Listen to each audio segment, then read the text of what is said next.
Time மாதிரி வீட்டுக்கு போவோம் வருவோம் எல்லாமே புரியுது பண்ணுறேன். தலை ஊற்றிட்டு வீட்டு பூசுகிற டைமில் என் ஒய்ஃப் என்கிட்ட வீடு ஆலோசனை பண்ண ஆரம்பிச்சிருவேன்.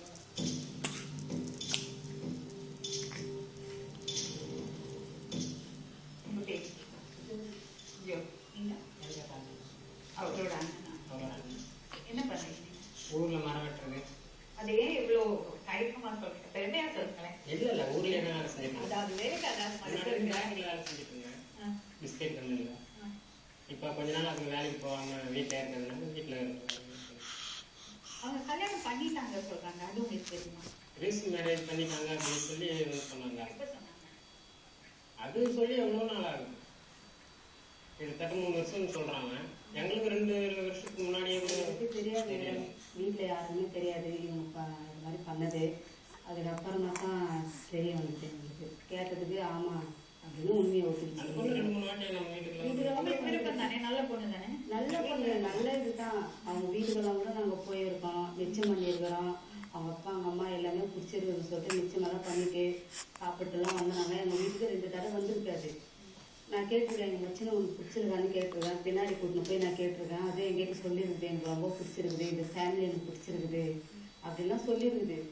என்ன ஆச்சுன்னு தெரியல. இவங்க பைக்கில் போனதெல்லாம் நான் எங்கள் அம்மா வீட்டுக்கு போயிட்டு வரப்பெல்லாம் நான் எத்தனையோ டைம் நான் பார்த்துருக்கேன். எத்தனையோ நிறைய டைமில் சுற்றுவாங்க.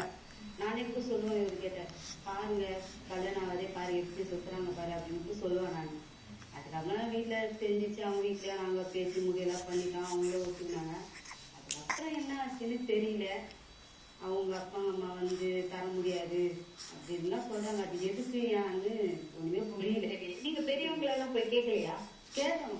எங்க வீட்டுல எங்க மாமியார், எங்க மாமனார், எங்க மூத்தார், எங்க வருது எல்லாரும் போயிட்டு கேட்டாங்க. வீட்டுக்கு எங்க நாத்தனார் எல்லாம் போயிட்டு கேட்டாங்க. நீங்க வசதி கம்மியா இருக்கீங்க, அதனால கொடுக்க முடியாது. இப்ப உங்களுக்கு ஒரு மனமாற்றம் அப்படின்ட்டு அவங்க சொல்றாங்க.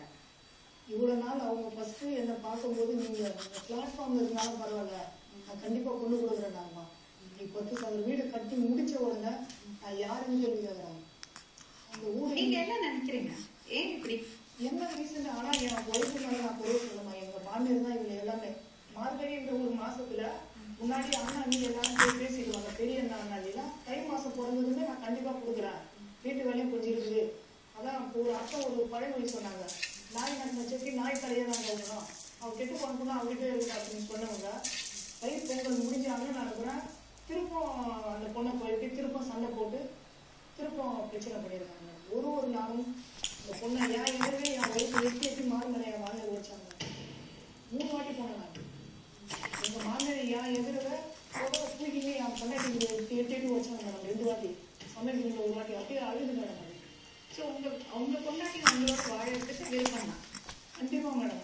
ஆனா விருப்பமா இருந்த பொண்ணை இப்ப என்ன இருக்குது மேடம், அதை பார்த்து 2 வாழன்னு. ஆனா அவங்க அம்மா தான் அதை மனசுல வந்து வசதி கம்மியா இருக்காங்களே, கட்டி கொடுத்துட்டோம்னா நம்ம சொந்தக்காரங்க முன்னாடி பேச முடியாது அப்படின்ற ஒரு. சரி, நான் ஒரு விஷயம் கூட கேட்கிறேன். உங்க மனசை தொட்டு சொல்லுங்க. ஏதாவது வகையில ஏதாவது ஒரு விஷயத்துல அவங்க மனசை நோக்கடிக்கிற மாதிரி நீங்க நடந்திருக்கீங்களா? ஒரு சில மிஸ்டேக்லாம் நடந்திருக்கு. என்னது? பிளாட் வாங்கும்போது என்னோட ஃப்ரெண்டு கிட்ட ஒரு 4,000 கடை வாங்கினேன். அதை ஒரு 3-2 மந்த் கழிச்சு கொடுத்தேன். அந்த கடை எனக்கு பிடிக்கலங்க அப்படின்னு. 4000 ரூபாய் பெரிய அமௌண்ட் வச்சு கொடுக்குறேன் அப்படின்னு. இன்னொரு என்னோட கல்யாணி நாம